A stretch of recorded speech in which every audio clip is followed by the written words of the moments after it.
She just got out of the BDSM panel, so that makes sense. She's so controlling. For sure.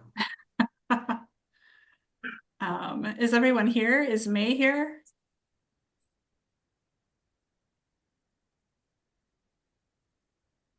I've been looking around for her. I didn't see her. I'm gonna DM her real quick. If she responds, I'll see. I saw Okay, her in well, the uh takeover room. okay. She was on the takeover. I saw her a minute ago. Well, let me message Skylar to get her.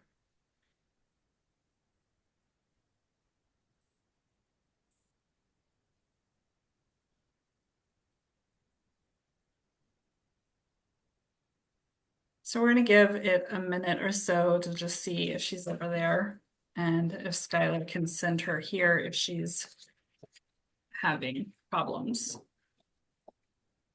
Yeah, Zoom's not really intuitive until you get used to it. Right.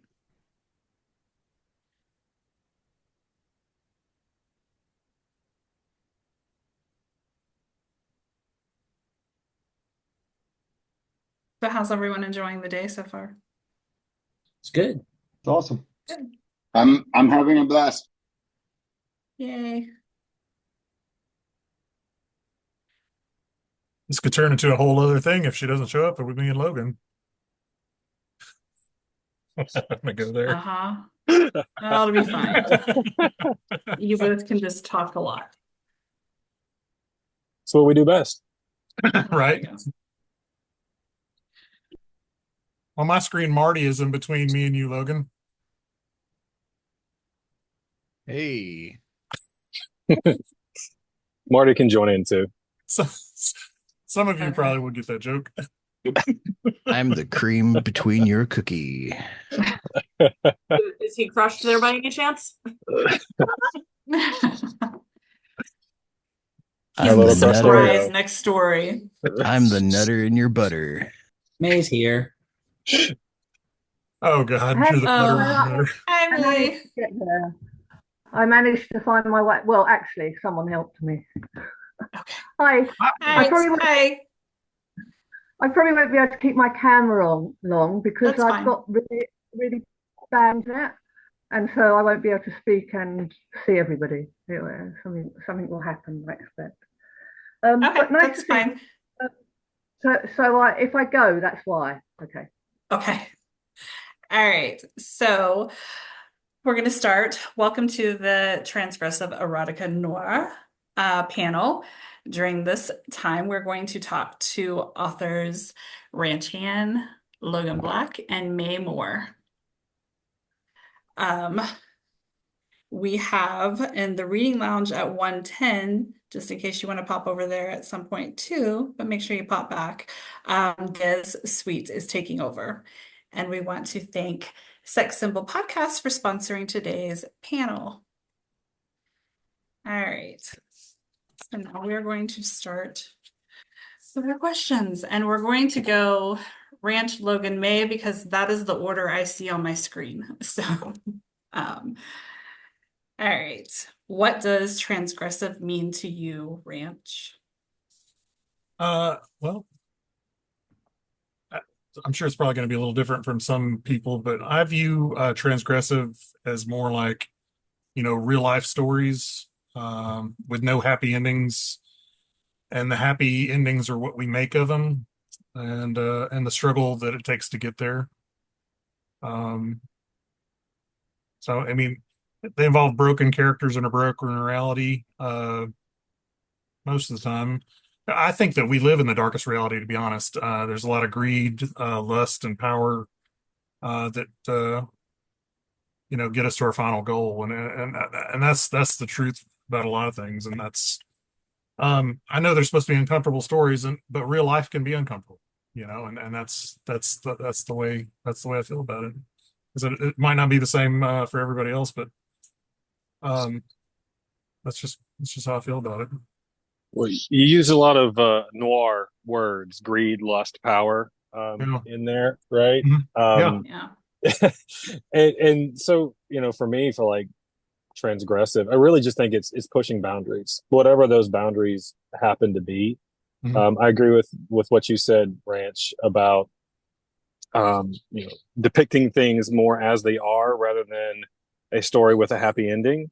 Mhm. That can be a huge part of it, but you could, like, for instance, with my main series, I feel like that's kind of transgressive because it's like combining genres as well. It's still got a story arc that's very familiar, Mhm. but you also end up, especially when you've got smut or things like that. Sometimes in real life, like, sex happens and there's not enthusiastic consent, or there's the things are a little bit muddied, or people do it for the wrong reasons or very dark reasons, and like sex gets mixed into all of that stuff too. And I feel like that's part of the transgressive nature, is just taking whatever the typical box is for whatever genre you're working in and then pushing it somewhere else. And it could be combining genres, it could be doing something completely different, it could be you know something that's really dark and doesn't have a happy ending.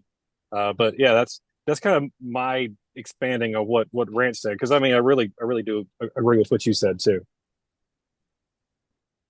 May, what does transgressive mean to you? Um, well, as the guys have just said, I think it's a real personal thing of what transgression is going to mean to you when you're writing. I mean, for me, it's about putting all those grey areas out there. And as Logan said just a minute ago, he said sex isn't always how you want it. Sometimes it's bad, and sometimes it's non-consensual. And are we going to hide all that, or are we going to read? People can open their minds and question whether that's right or wrong. So yeah, it really is about challenging the reader for me, to be honest. And if I make them uncomfortable, then I'm happy. I That's a agree good with that. answer. I like that. Yeah. What is the most limit pushing transgressive thing you've ever read? Red? Oh, I mean, to be honest, I mean, I've always been a fan of, the Chuck Palahniuks and the dark fiction writers. Mhm. Um, there's just a lot of darkness in Choke was a pretty dark story, but Snuff was my favorite, to be honest. Um, but yeah, um, I don't know. I was a comic book guy too, so I'm used to a lot of stuff like The Boys, and even going further back to The Dark Knight Returns. I mean, there's a lot of just really uncomfortable things in The Watchmen as well. Yeah. As far as you said red though, right? Yeah. Yeah. I mean, if you want to say some what you've written, that's fine. Oh, I mean, yeah. I mean, as far as written goes, I mean, Violations is pretty transgressive. I mean, May published this on Redemption, or not Redemption, Yeah, uh, I remember. yeah. I mean, I didn't believe in happy endings there. And that was definitely a deeply erotic story between a vampire and his victim per se. Um, and that was a big one for me. Um, and as Tommy Wyatt, by the way, I'm also a Tommy Wyatt. I wrote a story about a woman who was abducted and put in basically like a torture room, but she was actually forced to be the dominatrix over a rich man. And in that point, she was able to, punish the man who was rich enough to control her into basically finding redemption for himself through, um, Redemption. yeah, exactly. I found it. So, yeah, I mean, but yeah, that was a pretty dangerous story for me. Um, actually, when I said Tommy, I wrote a story with redemption called White Wedding. I don't know if you remember that. But I had to stop it Yeah. based on the fact that I didn't think that an indie writer could write what I was originally going to go with. Because I do think that there are a lot of things that are too real for an indie writer to get involved in. I mean, we were talking earlier in another panel about how certain, you know, big name, well known writers can write, virtual rape in their stories, and it'll be on TV in the next year. And I just don't think that we're able to do that. So, you know. Right. Logan. All right. I'll probably have some weird answers for this one. And because I'm thinking of it in terms of like some of the genres that I read a lot of. And the when I read this question, the first thing that popped into my mind was this book called House of Leaves by Daniel. I know it's his last name is Danielewski. I blanked on the first name. It's like Mark Z. Danielewski, I think it is. But it's this massive, great tome of a book. And it is a narrative couched within a narrative couched within a narrative. And the idea is that there is this book or a manuscript of this house that's found that this family inhabited this house, and then they slowly start to figure out that there's more room on the inside of the house than the outside of the house, and it turns into it starts with a couple of inches of difference, and then it's entire rooms that weren't there before, right? And it but that that's the core of the narrative. But then there's a fictional person who wrote the thing, and then there's another fictional person who is like a budding tattoo artist, and he's annotating the treatment of the initial manuscript, right? And the thing that was so groundbreaking to me is that there are sections of the story, at one point the characters who are inhabiting the house are wandering around this ginormous maze, and the text on the page winds around, and so you have to follow this winding path and figure out what the text actually says, just like the characters are. Or if they're going up a ladder, the text starts at the bottom and goes up one line at a time. And so the thing, and the guy who wrote it, I don't know, I think he had one more book after that or something like that. So he was either brilliant or insane or both, but it was probably one of the most groundbreaking, amazing things I'd ever read.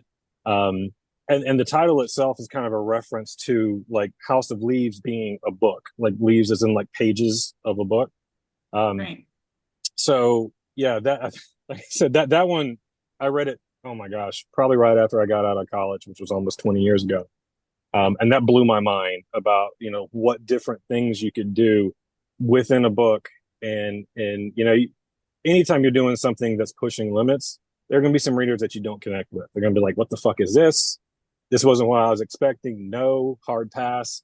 But then the ones that you reach with it resonates a lot. And then another one that really resonated with me was by a crime fiction author named Lawrence Block. You guys have probably heard of him. He's written literally more than 100 books, and is just absolutely prolific as a writer. But he wrote this book called Getting Off, and it was about a female serial killer, and she was a con person as well. But the premise is that at one point she's with this group of friends that they don't really know who she is, but she's spending the evening with one of them, and she's planning on killing him.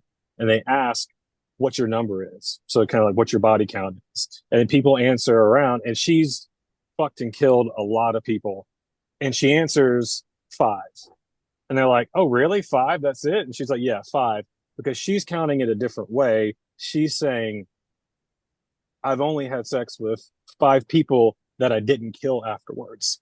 And then the rest of the novel is her tracking down all those people and reducing her number to 0. So, I mean, Wow. it's completely fucked up plot. The Yeah. sex isn't I mean, they talk about it. It's not super explicit because it was published under the Hard Case Crime imprint, and so they're kind of splitting the difference, I think, between erotica and the crime audience. But yeah, that was very, very limit pushing, and you kind of start. Go ahead. What's the title? What's the title of that book? It's called Getting Off. The subtitle is the subtitle is a novel of sex and violence. Thank you. That sounds amazing. Yeah, I highly recommend it. So that does it for me. I think I'm done. Okay. May, what's the most limit pushing transgressive thing you've ever read? That's a difficult one because sometimes you'll read just little snippets from a book and you'll think, wow, that I haven't read anything as transgressive as that.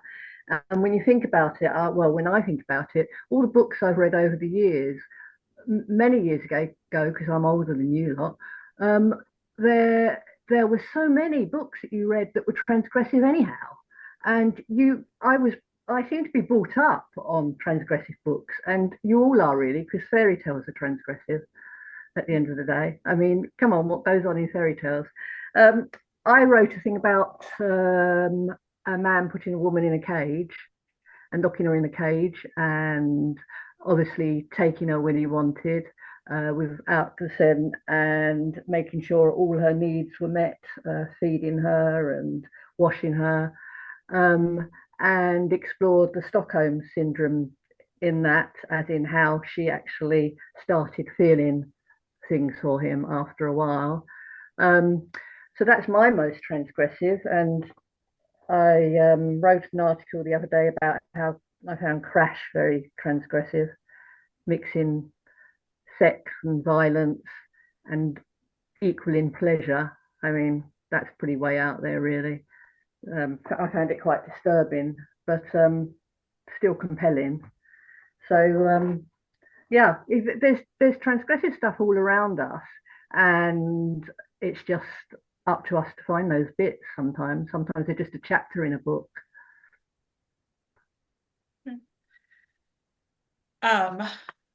Before we go to the next question, it's my time to give you the scavenger hunt word, which is cherry. What does this mean? We're doing a scavenger hunt. So when people listen to each panel that they listen to, we give them a word. At the end of the event, we will announce a winner, whoever, from the collection of the scavenger hunt words. Yeah, so they get to register their words and then we draw a winner. Okay, so Ranch, have you found it hard to keep your real sex life out of your writing? Or wait for it, the other way around, ever write a scene you'd want in your real sex life? I mean, not really. I mean, some of the sexual things that I've written in the Violator, and obviously some of the other stuff's not really that I guess normal, but also um I don't think so. I mean, I can't imagine it. If I'm talking about the joy of suffocation, I mean, the idea of being, suffocated under a sundress isn't that bad of an idea. But yeah, I don't know. I mean, we all sometimes write about our fantasies, but in True. yeah, but with the Violator horror series, I don't think I would ever want to kill someone while fucking them. So it's just not my thing. That's So, your thing? it's not my thing. No, the sundress sitting on the face, that's my thing. So, we're not the other things. So, Okay, Logan. yeah. Well, I'd say it's impossible not to have some of your, sexual predilections or fantasies come out within your writing. You know, whether you're a writer who's trying to write for production or, for your own enjoyment or, something like that. I think it kind of works its way in there. I'll let you guys guess, for mine, what mine is. I know, Skylar and Sunny all always have their theories, but when it comes to the opposite, I think with with mine, I personally don't have the desire. I feel like my sex life with my wife is great, and everything is wonderful, and I'm not like trying to add anything super kinky, but adding, or being able to explore different things like that in writing, it kind of allows you to get almost like halfway there without also having some of the downstream effects, like, the complications of trying to navigate a polyamorous relationship, or something to that nature. So in some ways, it's kind of, I feel like the writing is kind of an outlet for that, in order to be able to explore it in like a safe mental place, without running across a lot of the other pitfalls that come with it. Because you know in the world of erotica, where everything is possible and everybody's happy, and you know everything is just works out the way it's supposed to in the end, and everybody goes away happy, there's a lot more complications like that in real life, and some people are able to navigate those, and some people have a really hard time with it. So I'm kind of happy staying in that kind of like mental middle road, I feel like. uh so yeah, no, I'm not looking to start investigating murders and fucking everything that moves. What? I thought that was your thing. I'm kidding. There went all of our fantasies. I know. May. Well, I'm actually going to be a bit different here because I've written in the past a lot of transgressive erotica with BDSM and bondage, and much of it is from my life. Or I would take a scene that has happened to me and put it in a wider story where more transgression went on. That's I've done that an awful lot. In fact, half of my erotica stories that have kind of gone into bondage have been from scenes that have happened in my life. I find that writing erotic stuff sounds much more natural when you actually take a little bit of what's happened to you, and or a character in your life, and you put it in a story, and it comes. I think then readers believe the transgression more, personally. Yep. But I don't want to be murdering anybody, no. But so in any of those stories where I've murdered people, which I have done a lot of, I wrote a whole series of murders. That's not happened to me, but the bondage and stuff, yeah. May, can I ask you a question? Yeah. Do you exercise your demons that way?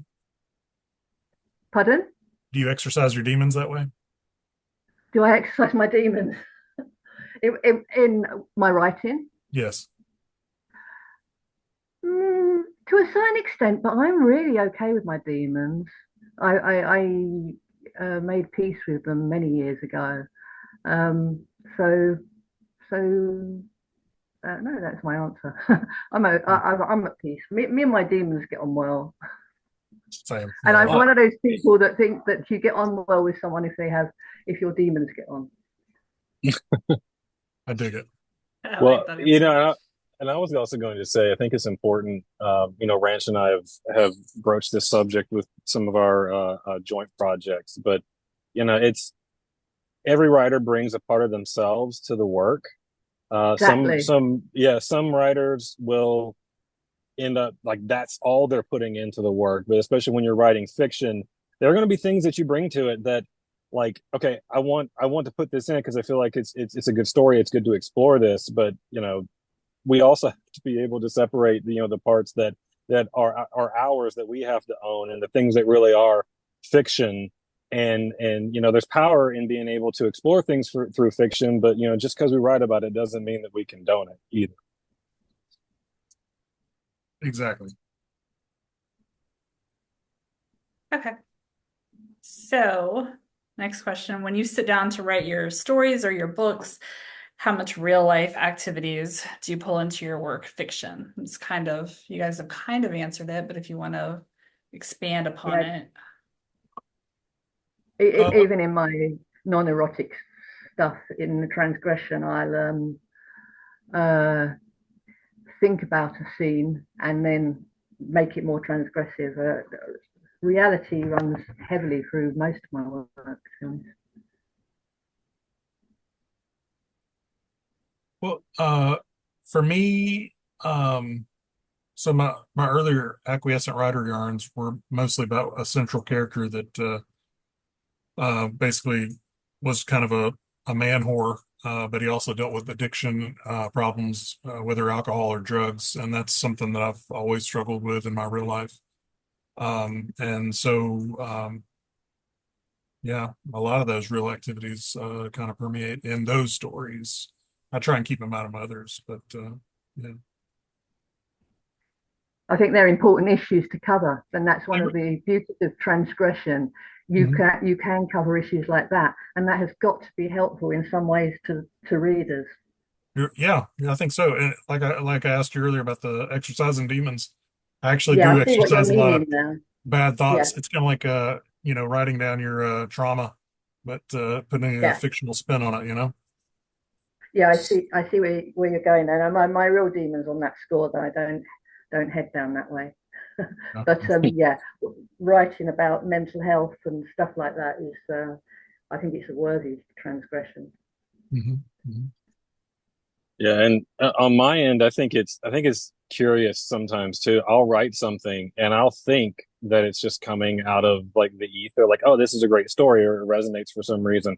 And then I go back and read it maybe like 6 months later and I was like, oh fuck, I was actually writing about myself the entire time. God damn it. Um, Yeah. It's tough. Okay. How do you feel about teens reading your books? Because transgression isn't just erotica, it's a lot of things. So, Yeah.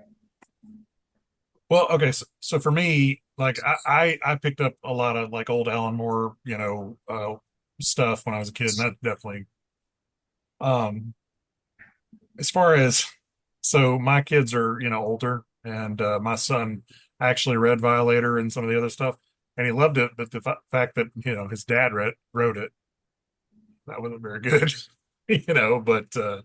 but yeah, as far as transgressive stories go, I think that they can actually help kids really, especially what we were talking about with the addiction problems.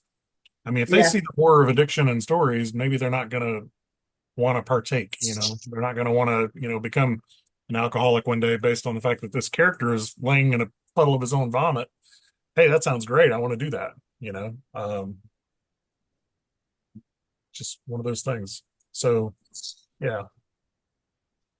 yeah, for my answer, I think I have to separate the smut from the transgression or the transgressive fiction because I think we don't give kids nearly enough credit for how much they're able to process, and the things that they're thinking about and dealing with in their everyday lives. So I don't like with my own kids. I've got a teenager now, and you know we really try not to shield him from the uncomfortable things in life, and I think that within fiction, that's all, like I said before, it's kind of a safe space to explore some of those things and consider them. um One example I give you is the book All Quiet on the Western Front, which a lot of times is assigned reading in high school. And that is a uncomfortable read. If you've never read it, or maybe you've watched the recent movie or something like that, like it's supposed to be horrible, and it's written in very very clear language, and a middle schooler could read it and pretty much understand what was going on. But like transgressive things like that, I mean, I think it's going to depend on the individual kid and everything like that. But it is not a bad thing for you to experience this stuff so that you can kind of wrap your head around it and see what you think. And we're in a situation where you know that is not a lived experience of many people right now, and so being able to consider those other viewpoints is really important. When I was in high school, our civics teacher made us watch the unedited footage from concentration camps when American GIs stumbled upon them, and they got footage of it, and like to see exactly what happened there. So, separating that from the smut, of course, ages of consent and, all that stuff, right? But just the transgression and pushing those boundaries, I think it's extremely important for people to be able to consider those things and have their viewpoints challenged in different ways. And if you don't agree with something, you don't agree with it. It's not like you have to agree with everything that you read or that goes into your brain. I think that's one of the I guess kind of failings of modern culture is the idea that just because a teenager reads it or is exposed to it, they're going to go out and do that thing. Like their brains are putty, and all these influences just shape it, and they have no free will of their own or no capacity to consider these things. I would rather they read any transgressive or erotic fiction rather than watching it on TV. I think it gives them a chance to digest it better or work out exactly where they feel what they're comfortable with regarding it all. But I've got kids. My two girls are in their 20s, and they know what I write, and they write similar stuff themselves in their own worlds. And I think that I was always, like Logan just said about being open with your kids, I was always very open with mine.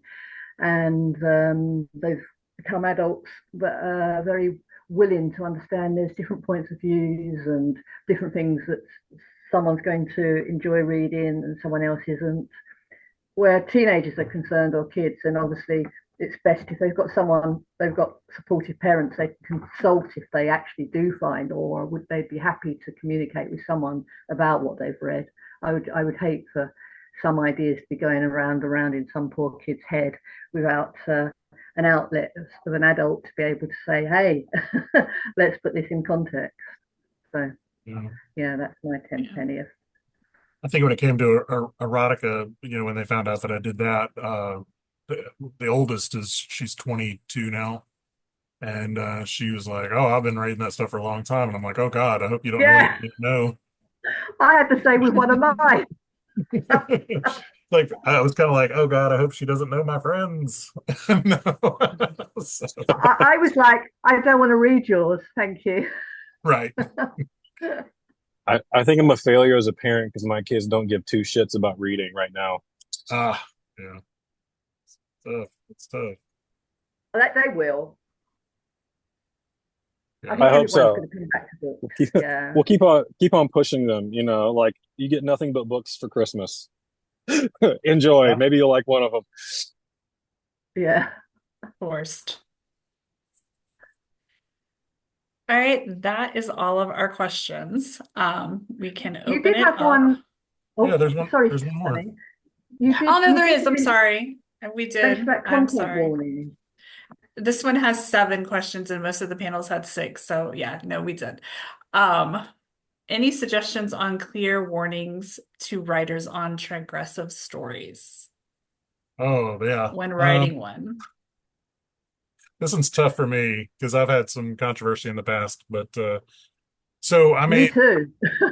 yeah. So I made a comment on my Twitter account months back. You probably remember it. I don't know, but for the Ranch Hand Agency, I said that I didn't care for content warnings. I don't really care for them, to be honest. I've actually educated myself and talked to a lot of people about them. But what Logan was saying earlier, a lot of the stuff that we read in high school didn't have content warnings on them, and a lot of the literary people don't agree with them either. So it's like we need to find out those things. We need to get those emotions when we read them.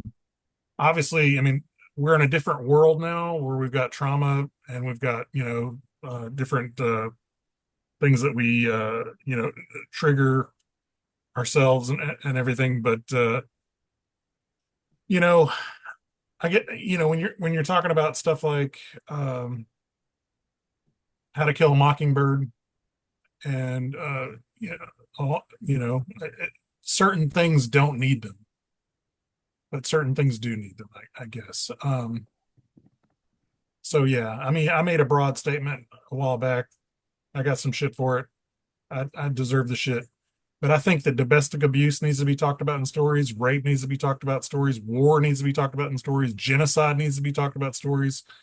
All those things are real things. And if authors can't get the nuts to write about them, then I don't know. I don't know what to tell you. I mean, so that's just me. I mean, obviously you don't have to put erotica into it. I mean, if that's not what you want to do. But I mean, if you want to write about these things, they should be talked about. Yeah, I write and edit Redemption magazine, as you know, and we're one big content warning, so we don't tend to put a lot of content warnings on the top of stories. Occasionally I do because I was caught out before, but Paul's very much of the opinion, and rightfully so, if you come to this magazine, we say we're transgressive fiction. Right. Don't read it if you don't want to find something, if you're going to be triggered or whatever happens. Right. I got called out badly like you, but a couple of years before, or in 2020, I put out a tweet and I didn't put a content warning on the tweet. And it was a domestic violence story of mine. Right. And one person said something, and then about like 20 jumped on me. And I was basically outed from my area, the community that I was in, because I didn't put a content warning on a tweet. So I got a little bit fearful after that, but I now assess the piece and see whether I feel it warrants a content warning. And that's quite hard when you're a transgressive writer. Right. So I try to take a step back. Yeah, do I want the hassle? Yeah. I mean, when I wrote the submission guidelines, the original submission guidelines for the ranch hand agency, it said, it was at your choice, to put it on there. I never put them on mine, but I mean, you could always put it on there. But at that time, I tweeted from the agency Twitter. I didn't believe in them. I still don't believe in them. I don't really care what you think, but you're entitled to your opinion. And as long as it's an open discussion, we're all adults. If we can't discuss stuff without shouting and shaming someone, something wrong with us. Yeah, there's no reason to cancel somebody over a tweet for sure. Exactly. Yeah. So warning, controversial. Oh, sorry, Logan. No, you're good. You're good.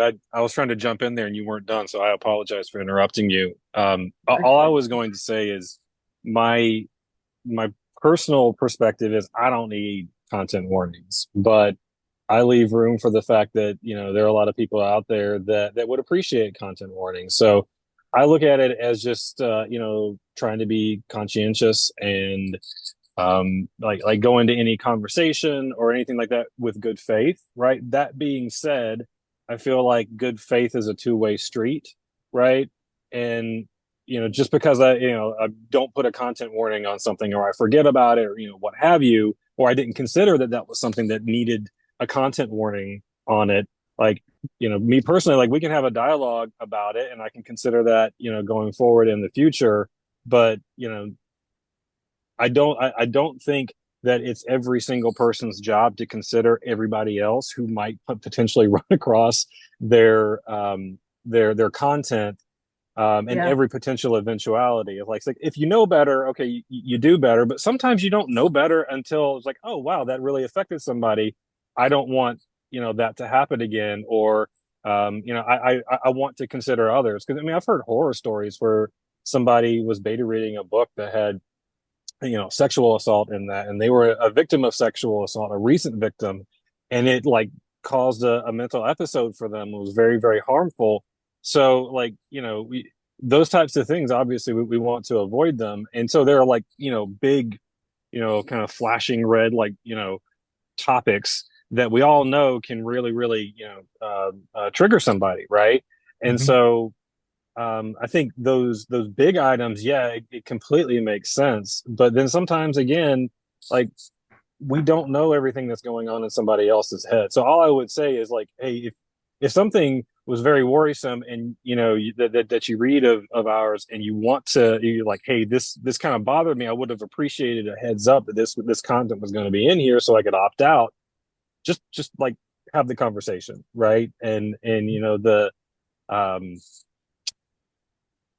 the vitriol and blaming and things like that, like I don't think that in itself is very helpful either. So it shouldn't be any surprise that a transgressive author says, let's talk about it, rather than throwing rocks. Right. It was a bad deal, but I mean, you just got to keep going. Now, one of the things that I see Sarah just says, I use use them as a shopping list. I get that. I totally get that. But for me, it's just kind of one of those things where if I write it, I put it out there. There you go. So, I'm really Yeah, I bad mean, at I'm sorry, May. Go ahead. I was just going to say, sometimes adults have to take responsibility for what they're reading and what they've decided to go and read. That was all I was going to say. We're all adults. And all I was going to say is I'm really bad about knowing genres and kinks and like different like what you call things, right? So it's been a lot of trial and error on my part in the last 2 years to figure out like what the fuck do you classify this thing. And so that's been an evolution on my part, and just being like, oh, like domination, that's what that is. Okay, I need to put that in the in the title, not the title page, the Checklist. credits page. Right. Yeah, as it'll be like, if this you don't have if you're not good with this, here's your warning. Yeah, I mean, like, so your series takes place in the 1940s. There's your warning. There's your warning right there. It was written in the 1940s. That's all you need. You know All what I the mean? guys were assholes. That's right. So, yeah. Okay, so that was our last question, but we're going to open it up if anybody has any questions or comments, or if you three have anything that you want to add or ask each other or whatever. I want to say thank you, Sunny, for letting me be here. It's been fun. By the way. Thank you for joining us. I'm really glad that you did. I appreciate everyone who spent their time doing this. I know it's been kind of a long day for some of you, especially especially those who've went through different panels and stuff. So we appreciate everything, and it looks like it's been a great success, though. I feel like it has. It's done well so far. I guess we'll find out more when we send out our surveys later. We'll hear, but I've had fun. I thought it was good. So. Hey, I just want to say thanks for all your support and stuff like that in the community, and also publishing Violators. That was pretty amazing. I'd love to have some more of your work. You know what? I'll send some. But I mean, having my own publication is just like, it's just easy, And Logan. Right. I would love for you to join us too sometimes, to be honest. We'll share. You send me one, I'll send you one. It's just I'm not writing much erotica at the moment. Well, actually, I have another profile. I could write some on there. Yeah. I write under Juniper Less as well. June Less, May More. Yeah, so yeah. It keeps it simple. But yes, I enjoy community. I've got a pretty big area of my own, as you know, so it's kind of hard. Yeah, you keep growing. Hold on. Oh, I hear a dog. Who's got the dog? My dog. Hold on. You guys keep talking while I take care of this. It's not my dog. She's this big. What have you got? What dog you got? He is German Shepherd and Bernese Mountain Dog. Oh, hi, Tucker. Tucker. He sounds all brave, but the moment somebody comes, he's hiding behind me. Sounds like a tiny dog. If we all say hi, Tucker, at the same time. I have my headphones on, so he's not going to hear you. He's saying, please walk me.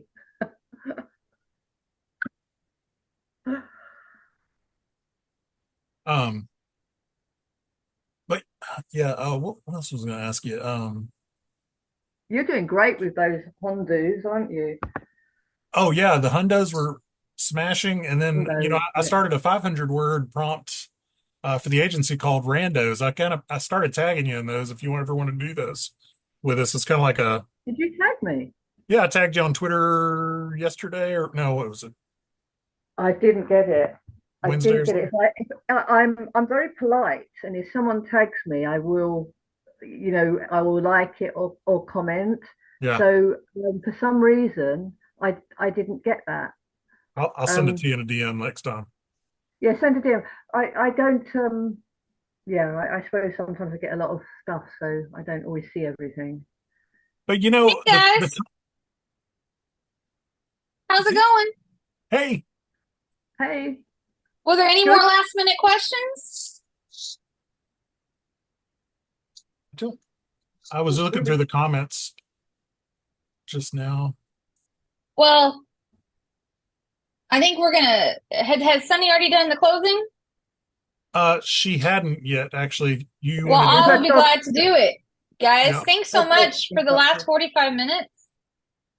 The next panel coming up is the Hot Wife Cuckold Cheater. And at 2:10, we have Andrea Todd. And at 2:35, Sydney Brianna over in the Reader Lounge. So make sure you guys take note of that scavenger hunt word.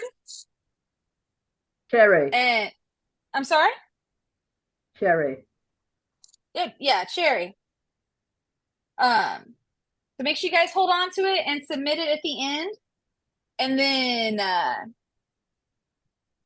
I forgot what I was saying. Marty messaged me and I lost track of time. Anyways, so you got the Hundo word, you have Hot Wife in 15 minutes, and Andrea Todd and Sydney Brianna coming up. So thanks so much, everyone. It was fun. Thanks, Sorry, y'all. guys. It's a lot of fun. Don't forget, leave the room, don't leave the meeting. Thank you for the panel, guys. It was amazing. Thank you, Eli. Yeah. Oh, Thanks, man. nice to hear you, Eli. I'd like some more stories from you. Oh, they're coming. They're coming. I'm a fan. Thank you so much. That's so nice to hear. Okay. Bye, Bye-bye. guys.